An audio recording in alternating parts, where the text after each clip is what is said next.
I want to talk today about uh, household help. We're going to talk about this simple and real life way to try to get things done. Everyday things that feel stressful when they pile up, but it doesn't have to be this way. So we will focus on some small habits that will actually help. We're not talking about perfection. We're going to repeat that multiple times, or having to do everything at once. We're just talking about small changes that can make life feel easier and more in control. So I'd like to welcome everybody, either online with us now or watching from a clubhouse. We're glad you're here.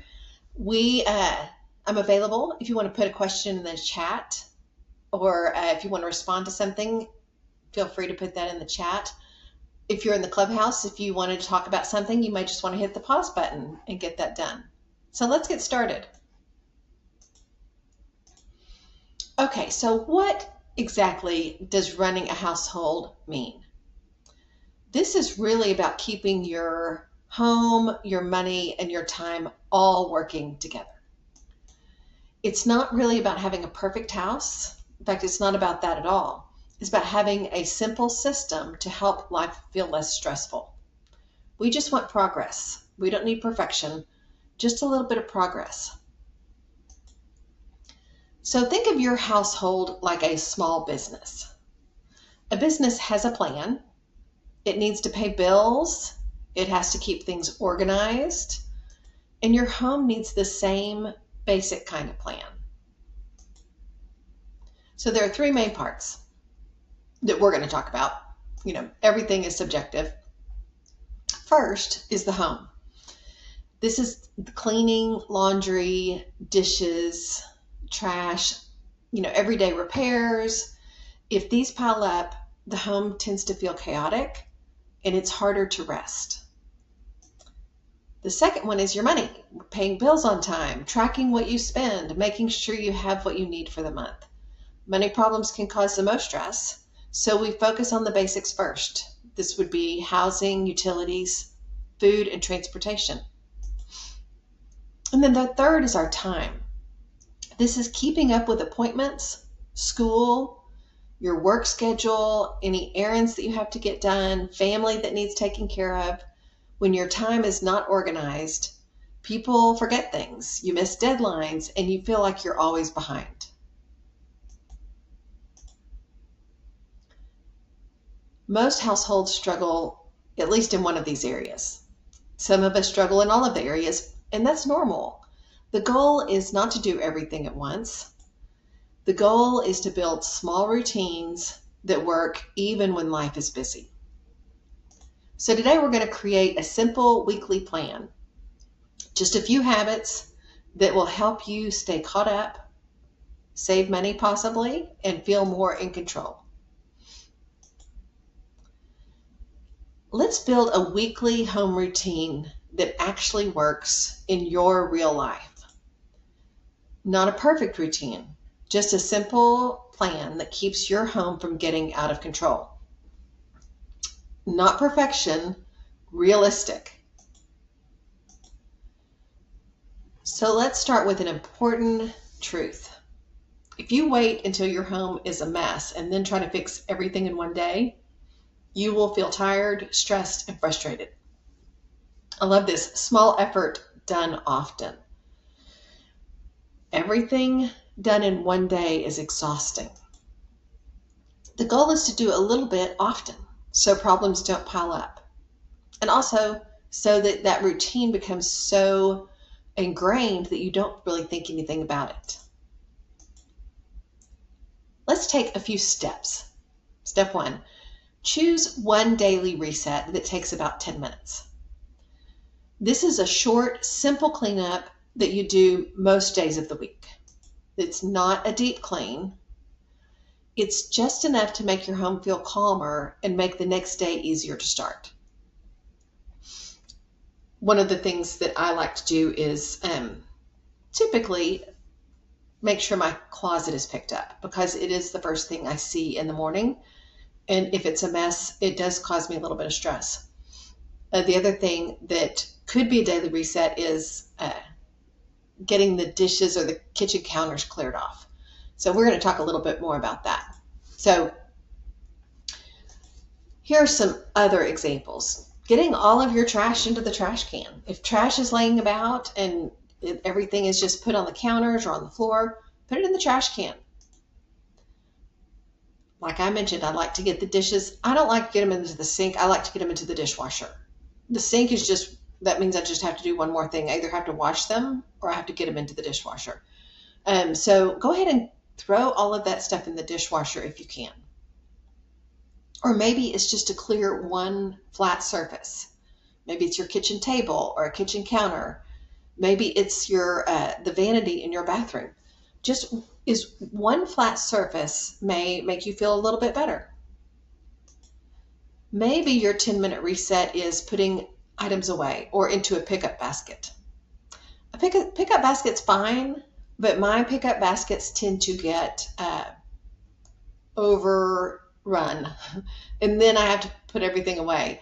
And so if you can put things away immediately, it avoids that one step. But I will say, if you can get everything into a basket and that makes you feel better, that's motivational. So yeah, do what you can. And maybe it's just a quick sweep of the kitchen, just 10 minutes. So focus on progress. We're not looking for perfection. Some days you're going to have more energy and can do more. That's great. But on hard days when you feel not great and maybe you feel tired, maybe you're just too busy, 10 minutes is still possible. It's still doable on most days. And doing something small prevents the home from getting overwhelmed. So let's do a quick check-in and picture your home at the end of a normal day. What is the number one thing that makes it feel messy? You can put this in the chat. You can pause this and talk about it among the people in the clubhouse. Is it possibly the dishes? And what about clothes on the floor or stuff on the counters? You want to keep this in mind because your routine should focus on your biggest problem. Tackle that first. My biggest problem is not going to be the same as yours. I know which things make me feel stressed, and I try to keep those neat first.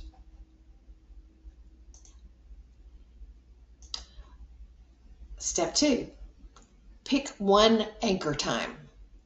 This is a time in your routine that works best for you. We're going to call it the anchor.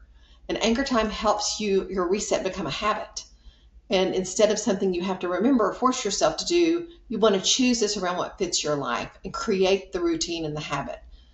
It may be that first thing in the morning you do X, or after the kids get home from school or you get home from work. I find that time to be more chaotic, but maybe it's right after you put the kids to bed if you have children in the home, or right before you go to bed, you do 10 minutes. You just have to work it of what works for your life. Okay, here are some common times. I'm getting ahead of myself. Right after dinner, that's one of them. Right after dinner might be a good time to kind of do a kitchen clean. Just a quick, get this stuff in the dishwasher, clear this off the counter. That way you're combining a couple of things, your dinner cleanup with your kitchen cleanup. Maybe it's right before you go to bed. You pick things up in your closet.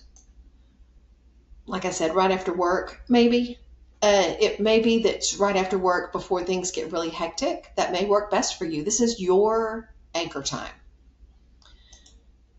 Right after the kids go to bed is also a good time. You just want to pick the time of day that works best for your schedule. Set a timer. You don't want this to be exhausting. You want this to be realistic for a daily routine. If you do too much, you'll get burned out.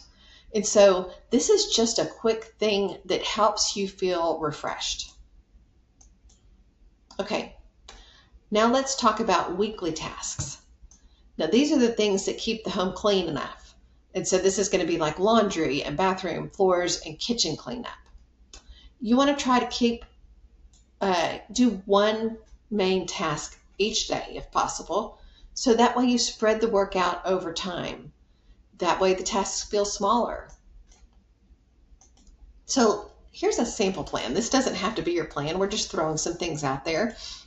What if on Mondays you did laundry? Now, this may be a stretch if you have children in the home. You may have to have 2 laundry days. But let's just leave it. Mondays you're going to do laundry. Tuesdays you'll do your bathroom. Wednesday's a quick floor day. Thursday is a kitchen day. This is more than just your 10-minute reset pickup. You're actually maybe going to clean the kitchen, clean off those counters, make sure everything is scrubbed. I have discovered that the faster you clean, the easier it is to clean it. Once you leave something on a utensil or on a plate or on the counter in the kitchen, it hardens. It's harder to scrape up. So I'm trying to learn to clean it immediately if I can. And maybe on Friday you do, a quick bedroom clean. Maybe you're going to dust and do the sheets. And that leaves your weekend for errands and to catch up on some of the things maybe you've missed out on. This is just a look at organizing your cleaning into different days so that it's not so cumbersome. Okay, let's talk about laundry. Laundry is easier when it is a habit. On your laundry day, the goal is to run at least 1 load. If you're able to wash, dry, and fold, that is great. If you can only wash and dry, folding can happen later.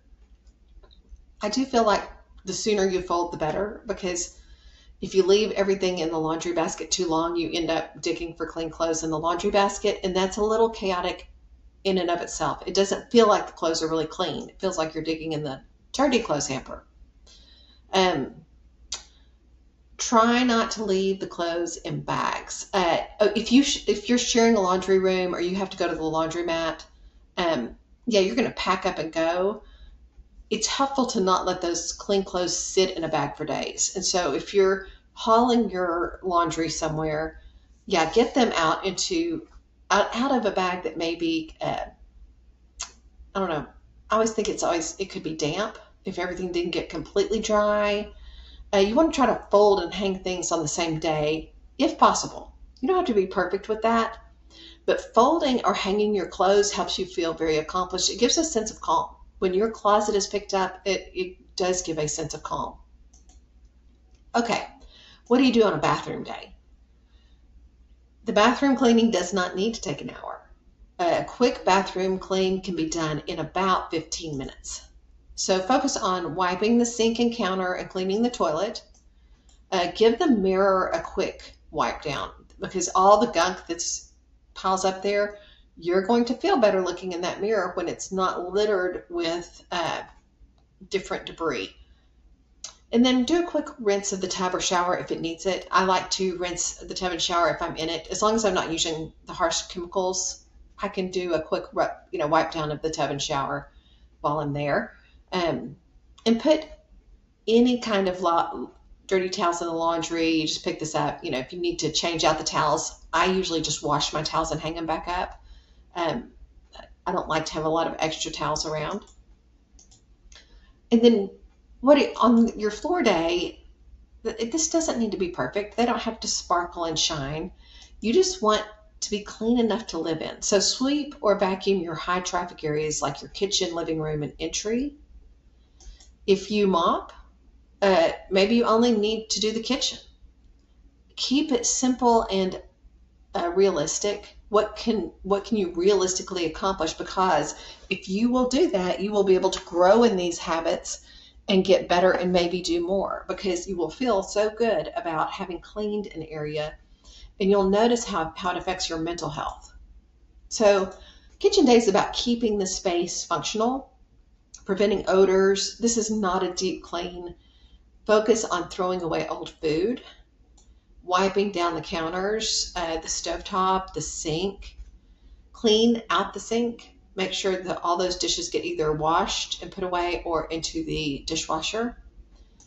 You might need to take out the trash and do a quick fridge check. What should you eat soon? I love this as part of a day of what needs to be eaten and what really is not edible anymore and it needs to be thrown out. All right. Your bedroom has a big impact on how well you rest. You want to focus on small, helpful steps like changing the sheets if you have extras. Again, sheets are not something I usually have extras of. I wash the sheets and then put them right back on, because I discovered that what I would do is I had a second set for a long time. I would put that set on and I wouldn't immediately wash the sheets. And then, 2 weeks later, I still have dirty sheets sitting there. So I just wash them and put them right back on. But you do you. Whatever works for you. Put the clothes in the hamper, clear the floor. You should be kind of clearing your floor where you walk maybe during the night every day. You don't want to trip on something that is blocking the way. And you want to put away a few items. Things that just get out. Scissors. I'm always having to put away scissors. But the important point is small progress makes a big difference. Okay, so your weekends are your flex time. This is when you handle your groceries. You got to run to the pharmacy. You're going to pick up something for your mom or your dad. Maybe you've got something to do with the kids. But you're going to finish the things that didn't get done during the week, because during the week is very busy. If you have time during the day, maybe you only work part-time. Maybe you had time during the week to get your stuff done.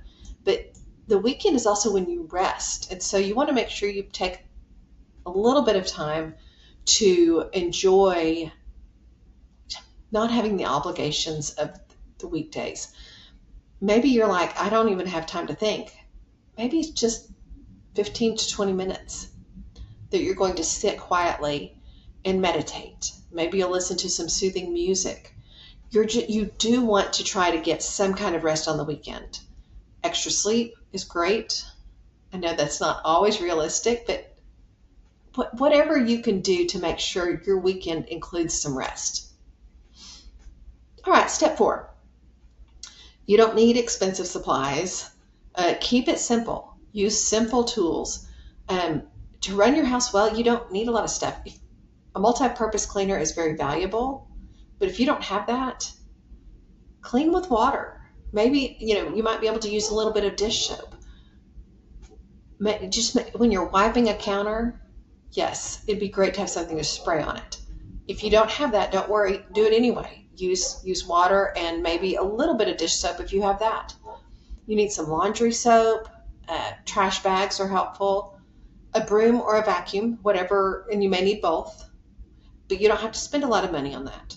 And rags or paper towels. I like to use old socks that maybe have lost a mate, or t-shirts. I cut up old t-shirts that I'm not going to wear anymore, and so I use those. And those work great. I can reuse them until they just wear out. And then you want to try to keep all your supplies in one place so that you can easily find them. So you don't want to have to go hunting. I like a bucket. A bag is okay if that works for you, but I find a bucket easier to locate things and pull them in and out. Okay. Make it realistic. It has to be flexible for you. If you miss a day, don't worry. You're going to miss some days. Life is busy. Life happens.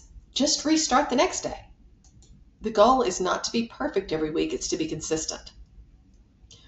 Consistency is what develops the habit.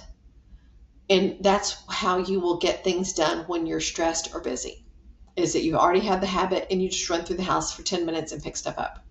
That's a good habit to have. Okay.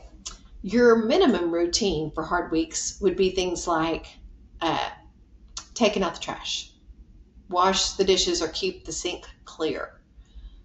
Maybe you're going to get one load of laundry done, or a quick bathroom sink toilet wipe. You don't have to do everything all the time. Some weeks are busier than others. You just want to prevent things from getting out of control so that you don't feel out of control. Okay, so let's pause here for a second and choose your plan, or just think about it. What do you think might be your daily reset? You want to put this down on paper if you can, or in your phone, or on your other device, whatever you think. Maybe I'm going to start with this. You don't have to keep your 10-minute daily reset the same. You can try out different things and see what works for you. So that may be that you're going to try to pick up your closet in the evenings. Well, write that down as a goal and set an alarm for that, and then set the timer. Decide on your anchor time, and then start one weekly task. You don't have to start everything at once, or make your plan. Write down what you think you could do each day, but only start on the first day. Once the habit is built, you can always add. And so what we want is success. We want you to feel successful. Okay. If you want to share before we move on, if you want to share about your 10-minute reset or your weekly plan, whatever is going to work best for you, put that in the chat now, or you might pause here and talk about it with other people in the clubhouse. This is a good place to share ideas. All right, let's talk now a little bit about money. We have a couple of budgeting and credit and home buying classes, so you might want to check those out. They go into more detail and give a lot more information, but today we're just going to talk about what is simple and useful. We're not talking about being good or bad with money. It's about having a plan to protect your basic needs first. So we consider basic needs your housing, that would shelter, utilities, food, and transportation. So whenever these are covered, it helps you avoid late fees, shut-off notices, emergencies. It gives you more stability to handle everything else. So we want a simple plan that reduces stress. Okay, let's talk about bills first and what that means. When money is tight, you can't always pay for everything at once, so you have to prioritize. And I see we've got a typo, sorry about that. Bills first means paying for the things that keep your household working and keep you safe first. And so, like I said, this is going to include housing, utilities, food, transportation, your phone. I usually lump that in with utilities. And so, yeah, it's usually going to go right up here. But the phone is important because that's how you keep in touch with everybody.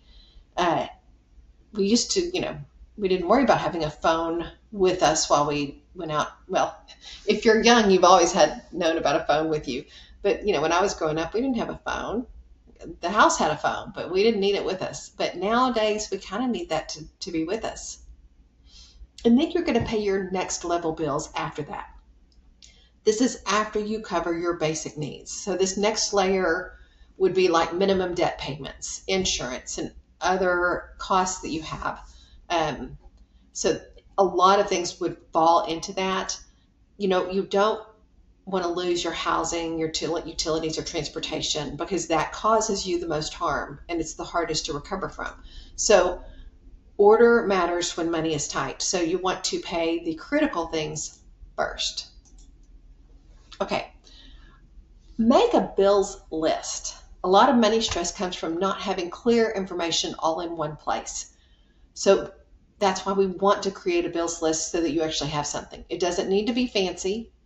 Use whatever format you like. You can use paper. You can use your phone notes. It could be a notebook. It could be a spreadsheet on your computer if you have that.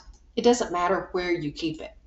So for each bill, you want to write down the name of the bill, the date it's due, the amount or the usual amount. Maybe it needs a range. Your utilities typically fluctuate unless you've made a deal with your utility company. A lot of your grocery bill is going to be slightly different. So you want a kind of a range. And so you want to be realistic. Go back and look and see kind of what you've spent on groceries, the last few weeks. You want to know how to pay, how you're going to pay that. Is it you're paying with your debit card? Is it an auto draft? Is it coming out of your paycheck? Whatever it is. And then you may need to write down an account number, which is I find that super useful. I usually also write down, I didn't list it here, a phone number if I need to contact that provider. Okay. A common mistake is only thinking about bills when the due date is right on top of you. Leads to stress and many times panic. So instead, I want you to choose one day each week to check your money and bills. Like Friday evening or Sunday afternoon, whatever date fits your life. Again, this is you're picking something that works for your schedule and calling that bill date. This isn't about paying everything at once. It's about staying aware so that you stay in control. And so it's glancing at your bills. Well, let's talk about that. What do you do on bill day? Well, you're going to review your bill list. And then you're going to look and see what's coming this next week. Check and see what's due within the next 7 to 10 days. Then go ahead and pay what you can or what must be paid. Pay what's coming due if you have the money at all. And fourth, make a plan for what you can't pay.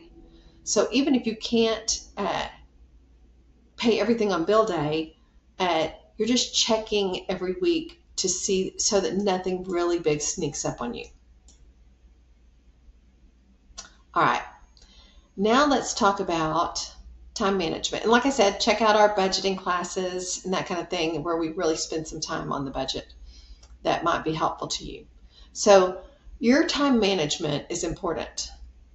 You want to keep it simple. This isn't about filling your day with lots of stuff to keep busy.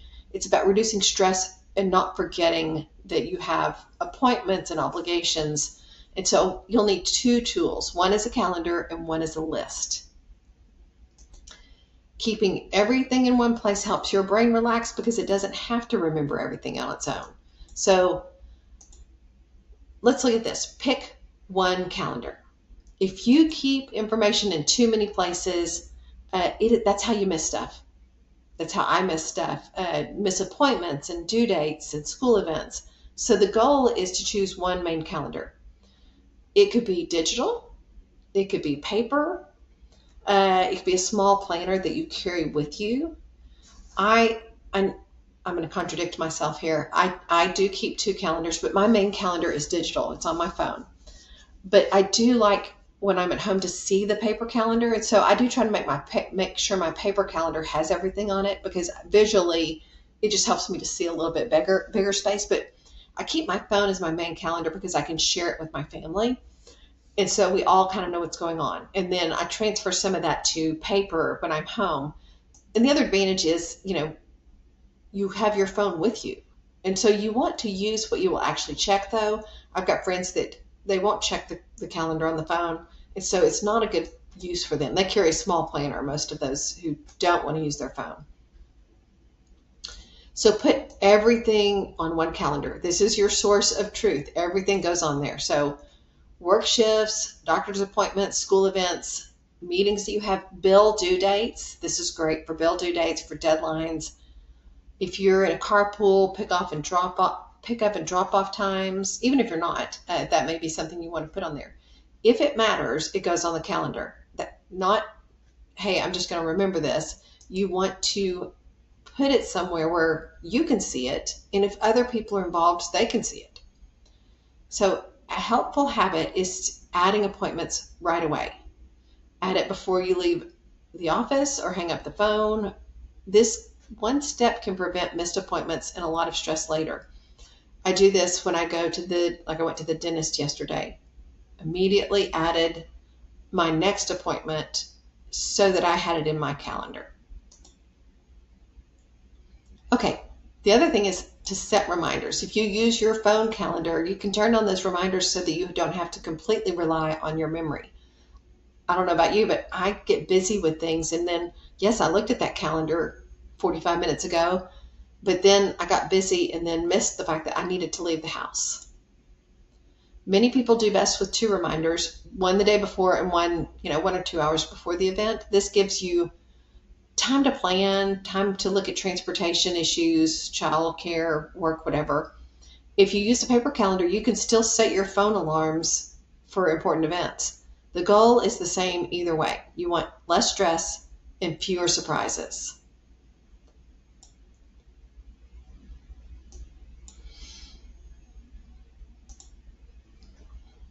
Okay, create one running list.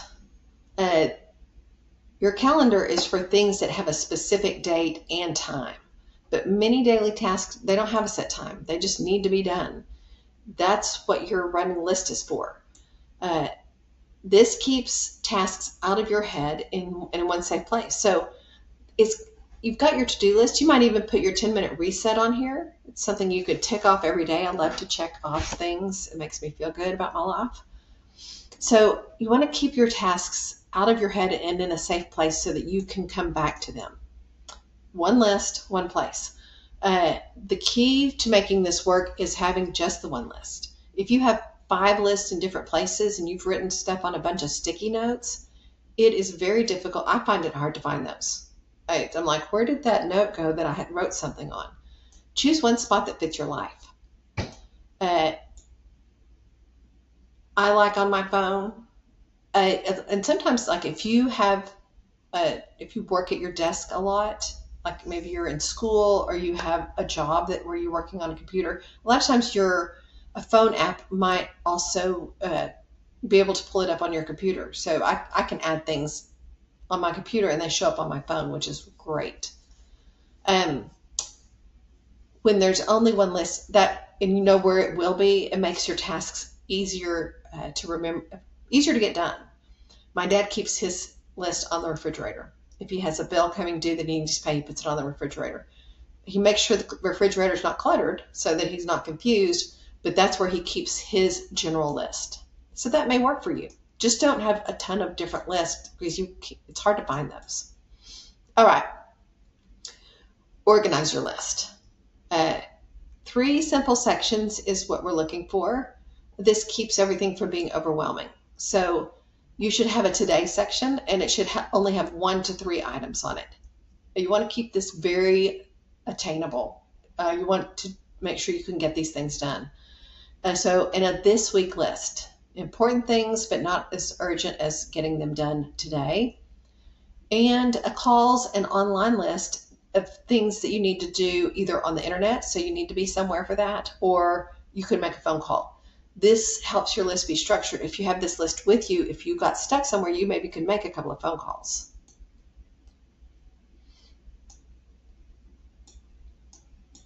All right. 10-minute weekly plan. Once a week, take about 10 minutes to plan ahead. Maybe 15, but 10 should be sufficient once you get it down. Choose a time that works for you, like Sunday evening or Monday morning or any other quiet moment. You may want to combine this weekly plan with your weekly bill review. That's perfectly fine. That way, you're accomplishing both goals in one sitting, and you don't need to find a different time for that. Look at your calendar for the next week and write down what's coming up. Choose your top 3 priorities and put that on the list. Pick one day for errands like groceries and pharmacy. We're just trying to reduce surprises and make sure everything gets done that you want done. You don't want to add things that are not necessary. And so the plan is when you take 10 minutes, it may save you a lot of time later. At a minimum, it will give you peace of mind, which is better than time, to feel rested and not chaotic. Okay. Each day, choose the 3 things that matter the most. And if you can do those 3 things, that day is successful. Anything else you get done is an extra bonus, and this keeps your expectations realistic. It helps you feel accomplished instead of behind. It's a big deal. Like if you state 3 things and you get those done, you're going to feel great. And keep it simple. Life does not go perfectly. Family gets sick. We get sick. You run late, or traffic is a problem. Buses get delayed. If the plan is too strict, it then falls apart. So make a plan simple, and you can keep it going even on hard days. So before we move on, take a minute and decide what you'll use for your one calendar and your one list. Forget everything. When everything lives in those 2 places, you'll feel calmer. You'll stay in control more. You'll feel more motivated. And you might want to put those in the chat. If you don't mind, I'd love to hear what one calendar and one list you're going to have and where you're going to put it. And maybe you're going to put them in the same place. That's great. All right, now let's talk about food and shopping, eating at home without overthinking. So today we want to save money. Of course, we want to save money and we want to make life easier. It's not about cooking fancy meals or following strict food rules. It's just about how to eat simply at home uh, without feeling overwhelmed. You want to keep it small and repeatable. Over planning, it really does lead to burnout. If it's not sustainable, you won't keep it up. So so oh, if you try to plan 7 dinners and buy lots of ingredients and then life, hits you pretty hard, your food goes bad and you feel like a failure. Instead, we want to keep the plan small and repeatable. You don't need a big plan to get good results. Okay, one thing you might try is a 3-2-1 meal plan. You don't want to overthink it. You want it to be easy to repeat. Maybe this doesn't work for you. Maybe it will. But this is planning 3 dinners, 2 breakfasts, and 1 lunch. Just that. And that's a starting place. And that's repeatable. So it might look like your 3 dinners might be spaghetti or tacos, chicken and rice. Maybe you might have chili and beans with some cornbread. Easy breakfast, yogurt and fruit is a great idea. Eggs and toast is really good. Oatmeal's easy. Cereal and a banana. I don't know how healthy it is for you to have cereal for breakfast, but that may be what you can get done. Is it cereal and milk? Buy the healthiest cereal you can.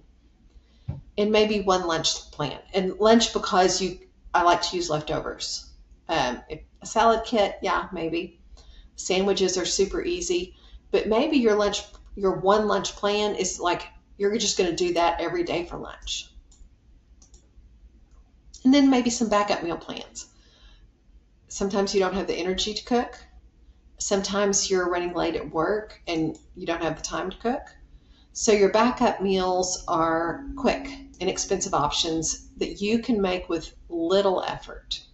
So having these on hand helps you keep from ordering out food when you feel tired. And so frozen foods are great. I love to use frozen vegetables. When I cook, I try to batch cook and freeze some things. As much as I can, my freezer's kind of small, but it helps with the week if you can put a few things away for meal emergencies. Okay, shop with a list and a limit. Grocery stores are designed to make you spend more money. They're in the business of selling you things. So go in with a plan. Going without a plan makes it harder to stay on your budget. So before shopping, do a quick kitchen check to see what you already have, what needs to be used up soon. This is another way to figure out, okay, we've got to use something because it's going to spoil if we don't. And then what are you missing for your meals? Keep that list as short as possible and really focused, and set a spending limit before you walk in. Even a rough number helps guide better choices and prevents your overspending.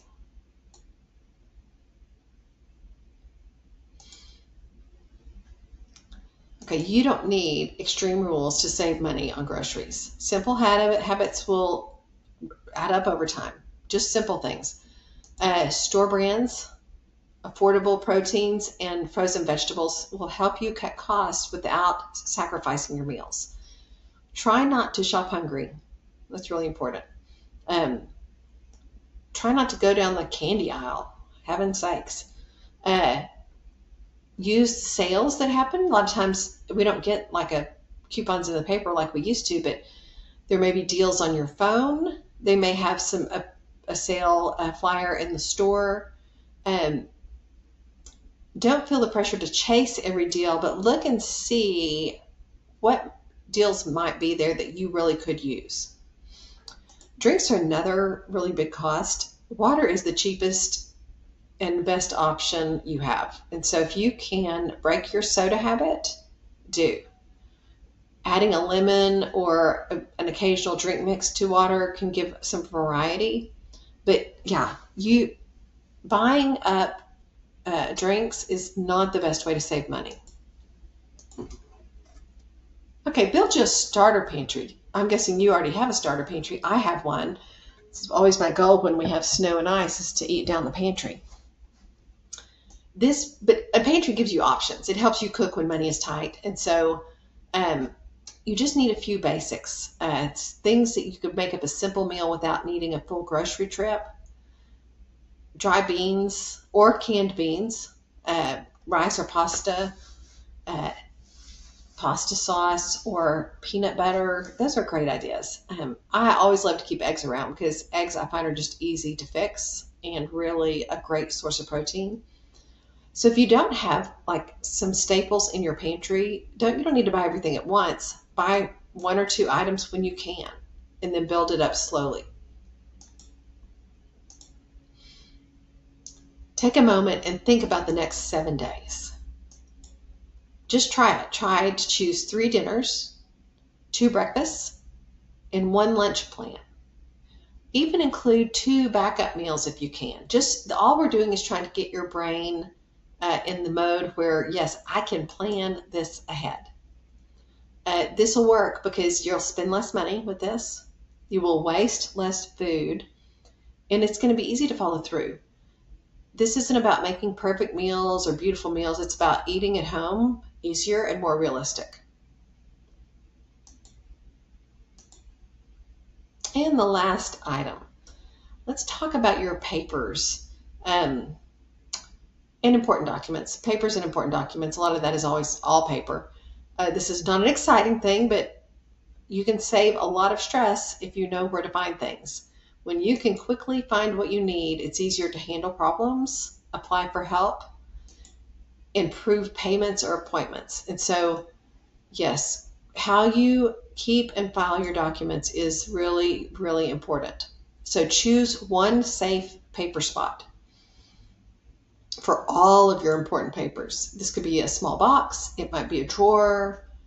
You might have a binder you keep them in, or even a large envelope. Just keep everything in the same place. The goal is simple. One place where all the papers go instead of piles or stacks all over the house. The next setup is just a basic folder system. I like this. You can use real folders. You could use envelopes. You could use Ziploc bags if that worked for you. So you want to have helpful categories and put your papers in. So maybe it has to do with your housing, like your lease document or utility payments. It depends on how long you're going to keep some of these. Some of these you don't have to keep for a long time, but medical documents, you may want to keep those for a while. School and childcare information, your income, maybe your pay stubs are going to go there. Some of this is digital now, and so some of your tracking may be digital. I have digital file folders that I keep a lot of things in. And then I have a paper folder also because I have things like a social security card and a driver's license that is old. I put it in there. You don't have to save those. My passport is hidden there. And so it really makes it easy for me to locate different things. And so we've talked briefly already about digital copies and emergency contacts. So when your papers are emailed to you, or maybe a receipt is emailed like your rent, I just put that. I have folders on my computer for that. It might be on your phone, but one phone folder that says important documents, you can just throw things in there and label them so that you could find them. You also probably want to keep an emergency contact list. This is a list of like doctors that you need. Maybe it's your apartment property manager. Names of people at school you may need to contact. One trusted person, that's really, really helpful to have a trusted person on your list and that you could get a hold of them. Now, you probably already know them and have their number memorized, but to have them on a list is great in case somebody else needs that list. The habit that makes this work is just taking 2 minutes once a week to put new papers into the right folder. These small steps prevent big problems later. Okay, before we go, let's focus and let's be realistic and set some goals. think about, and when we wrap up here, you might want to just spend a little bit of time thinking about what will be your 10-minute daily reset if you haven't thought about it, and when's going to be your anchor time. Write out not just one weekly home task, but write out maybe a daily plan and start with one day. Just do one day this week. Don't start out and trying to do all of them. Just do the one day. Set your bill day and your bill location, like where are you going to keep your bills? That has to do with that paperwork as well. What will your one calendar and one list be? And maybe make a meal plan. This is a long list. Maybe you want to do, like, this week you're going to do your 10-minute daily reset and get that planned. And maybe next week you add the weekly home task list. Maybe the week after that, you start working on your bills. Choose one or two of these and start. You don't have to start all of this today. Making a meal plan and putting all of your papers in one spot. The same as we're trying to get things manageable with these suggestions. Well, you want to handle it the same way as starting. Don't be so overwhelmed with it that you come out stressed. You want to be realistic and achievable. Realistic and achievable goals. That's what we want. So I want to thank everybody for coming and let you know that you can do this. You can do this and just take it one step at a time. That's all you need to do. Just do one simple step. Thanks, and y'all have